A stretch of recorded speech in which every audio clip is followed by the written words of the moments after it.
My jealous brother hooked up with my fiancée right after our engagement, so I snitched to the whole family, and now they're being cut off. Hey everyone, before we dive in, I have a quick favor to ask. If you enjoy content like this, please hit the subscribe button. It's free, supports the channel, and ensures you never miss out on amazing videos. Alright, let's get started. I, 23M, recently got engaged and broke my engagement off in a span of 2 weeks. My fiancée Riley, 23F, hooked up with my older brother Adam, 27M, on the night after our engagement. My disgusting brother tried to rub it in my face to make me feel bad.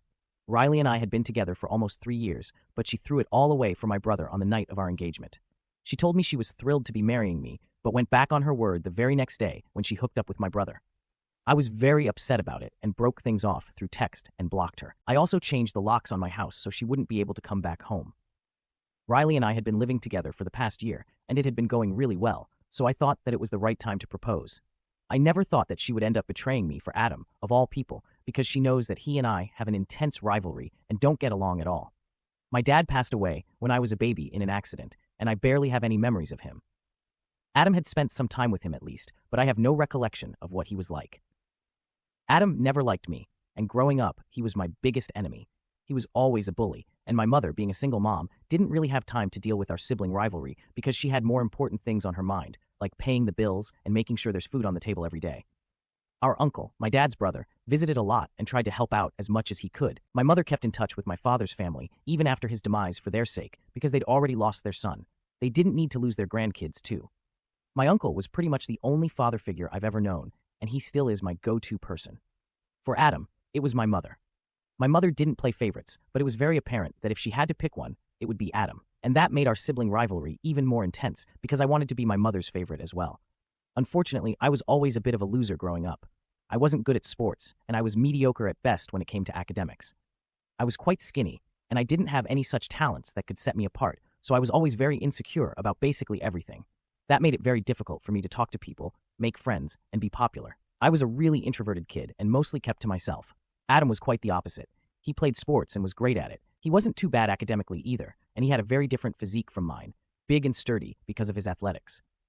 Needless to say, being his little brother was even more embarrassing for me because, even though nobody said it to my face, I knew that everybody was constantly comparing me with him and thinking that I was a loser in comparison. With time, I learned to live in his shadow and would just let him walk all over me. My self-esteem really took a hit in my childhood, and I was never able to recover from it, even until my last day of high school. I barely had any friends, and nobody wanted to talk to me because I just came off as weird. Things only changed for me and started looking up when I graduated and moved to college. I was a new person there, and nobody knew me as Adam's little brother, so I really grew into my own now that I didn't have to deal with Adam's constant bullying and could finally be my own person. I know it sounds cheesy, but I'm so thankful that I was able to go to college out of state where nobody knew me, because I don't think I would have been the person that I am today had it not been for that experience. And I have my uncle to thank for it, because he was the one who paid for me to go to college. My mother had told me that she wouldn't be able to afford to send me to college so far away and wanted me to pick a location closer to home within our city if possible. But I had my mindset, and my uncle offered to cover me and stepped up. I made a lot of friends there and graduated at the top of my class. My mother and uncle attended my graduation ceremony, but Adam didn't, even though I'd been present at his after moving out. Adam and I didn't really keep in touch for obvious reasons. He hated me for no reason, and I hated him because he made my childhood and teen years a total nightmare. I was glad to be rid of him, and we only met on the holidays or whenever we would come back home for birthdays. It's been years, and that's the arrangement we stuck to. We didn't consider each other family beyond the confines of our house, but I did console him and send him a message when he lost all his money a couple of years ago. He'd quit his job and tried to start his own business, but failed miserably, and my uncle and mother had to bail him out since he was neck-deep in debt. He couldn't go back to his old job, so he had to move back into our mother's house for a couple of months until he was back on his feet. Even when he finally did find a job, it wasn't as great as his previous one, but he took it because he wanted to move out of his mom's house since he was well in his 20s, and he felt embarrassed to still live with his mom. This is what my uncle told me, and it was quite upsetting because his life had completely unraveled. I felt bad for him and sent him a message of consolation, but I think he misunderstood it and thought that I was bragging or making fun of him, so he blocked me and ignored me for the next couple of holidays. We weren't chummy when we met, but tried to keep things civil and at least greeted each other, no matter how coldly. After that message, there was no talking to each other. I would like to say that Adam's life got better, but it didn't. He took the failure of his business really hard, and every time I saw him after that, he seemed worse for the wear. My uncle told me that he had switched jobs 7 to 8 times after that, but didn't seem content with any of them. His clothes got shabbier, and we could physically see the state of his mind reflected in how he acted at family gatherings. He was always either drinking or quietly staring at nothing. I say this from the bottom of my heart, but it really made me feel bad for him when I saw him in that state. I had always hated him growing up, but now it was just very difficult to hate someone who was already going through so much. My uncle always tried to include him in our gatherings, but he didn't seem interested and would always take off early. I had also started bringing Riley to these gatherings after we had been together for a year. She knew about Adam and even seemed concerned about him, but there was not much that we could do. Fast forward to our engagement, which took place 2 weeks ago. Riley and I were at my uncle's house for his birthday dinner. I had asked him first and made sure that he was okay with me proposing to her at his dinner party, and he was, so I went ahead with it.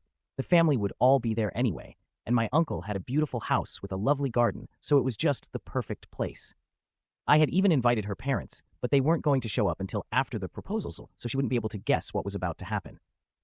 After my uncle had cut the cake and stuff, I took her outside and popped the question. She said yes, and then we went back in to announce it to everyone and celebrate. I did notice that Adam left within minutes of me making the announcement, but I didn't think too much of it because I was quite busy with everybody else that evening. And also, he usually does take off from family gatherings quite early, so it wasn't anything out of the blue. Riley and I had a great evening, and then we went back home. She didn't mention anything about Adam or his weird behavior to me after we got back home, which she usually does whenever we go to any family event of mine.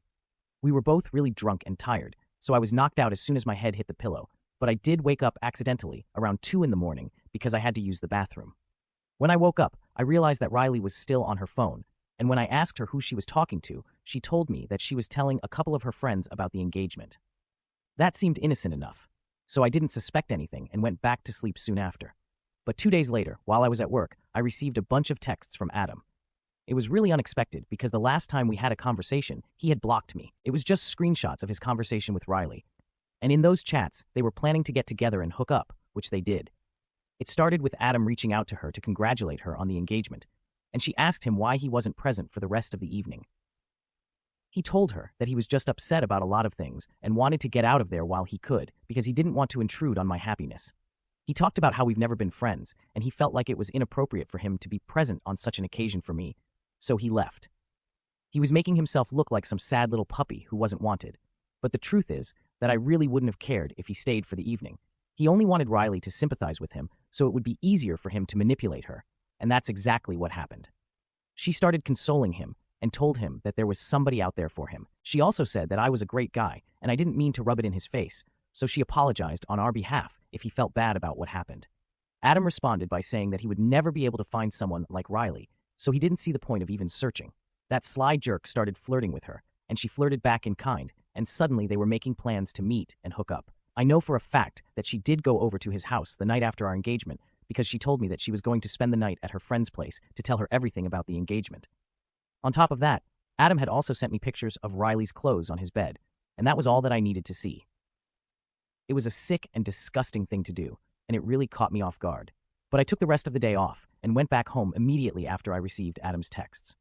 I was sobbing uncontrollably, but even with tears in my eyes, I decided to get the lock changed and started packing whatever I could lay my hands on. Whatever I saw and knew that it belonged to Riley, I put in a cardboard box, and once I was done, I placed it outside the door. By the time I was done with all of it, it was almost time for Riley to come home. I hadn't seen her since the previous night because she told me that she'd go to work directly from her friend's place. But of course, now I know that she went to work from Adam's house. I wanted to break up with her in person, but after a while, I decided that it wasn't worth it because she had cheated on me literally the day after I proposed and promised to spend the rest of her life with me. I was very upset, so I decided to end it through text. I sent her a message saying that I knew that she had hooked up with Adam and I didn't want to be with her anymore. I told her that she disgusted me and said that all her stuff was right outside the door, so she could just grab the box and go because I didn't want to see her. If she had left anything at home, she could come back later and collect it. I told her that we were over, then sent the message and blocked her. A few minutes after I sent that text, Riley was at my doorstep, knocking and begging me to let her in. She was devastated, and I could hear it in her voice. She was begging me to give her a chance to explain herself and kept telling me that she knew she had made a huge mistake, but she just wanted me to hear her out. It went on for about half an hour, and it was incredibly difficult for me to keep my calm and ignore it. But after she had tried everything, from crying to manipulation and back to begging, she finally left. Just to be on the safe side, I still didn't open the door for about an hour after the begging stopped to make sure that she still wasn't waiting outside. Once I was sure she was gone, I ordered some takeout, had dinner, and then tried to go to sleep. But I was so upset that I couldn't bring myself to close my eyes. I wanted to do something big to get back at Adam and really teach him a lesson, but I couldn't think of anything. I kept brainstorming on my own for a while, and when nothing came to me, I decided to take the easiest way out and just forwarded those screenshots to everybody in the family, saying, "This is what my dear brother Adam did to me," and then I turned my phone off and went to sleep. I honestly didn't have a plan in mind, and I didn't even set forth any conditions to my relatives, so whatever they did was of their own volition, and I had absolutely no part to play in it. Everybody in the family responded with sympathy and told me that they had blocked him and were going to cut him off from everywhere. Everybody was in shock after they got to know what Adam had done to me and reached out to console me, except for my mom.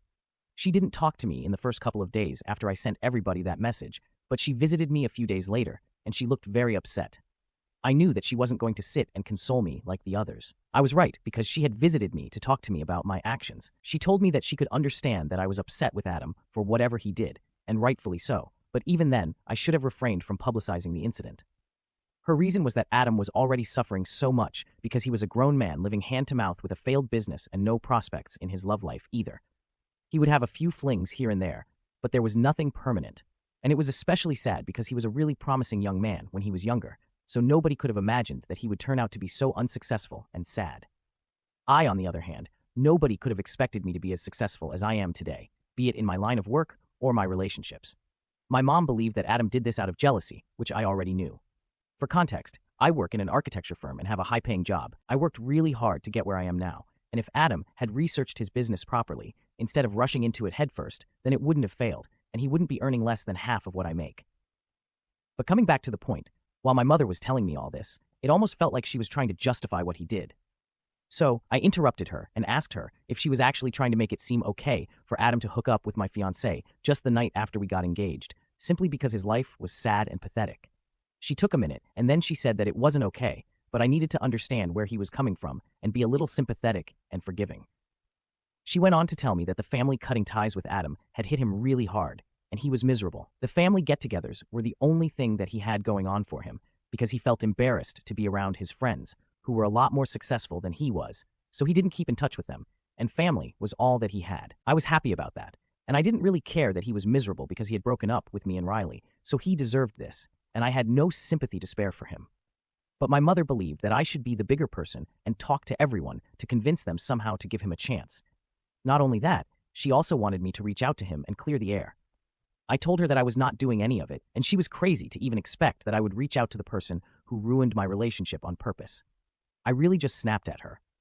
I told her that I knew she had favorites, even though she didn't really make it evident, but she didn't have to rub it in my face and make me feel so awful.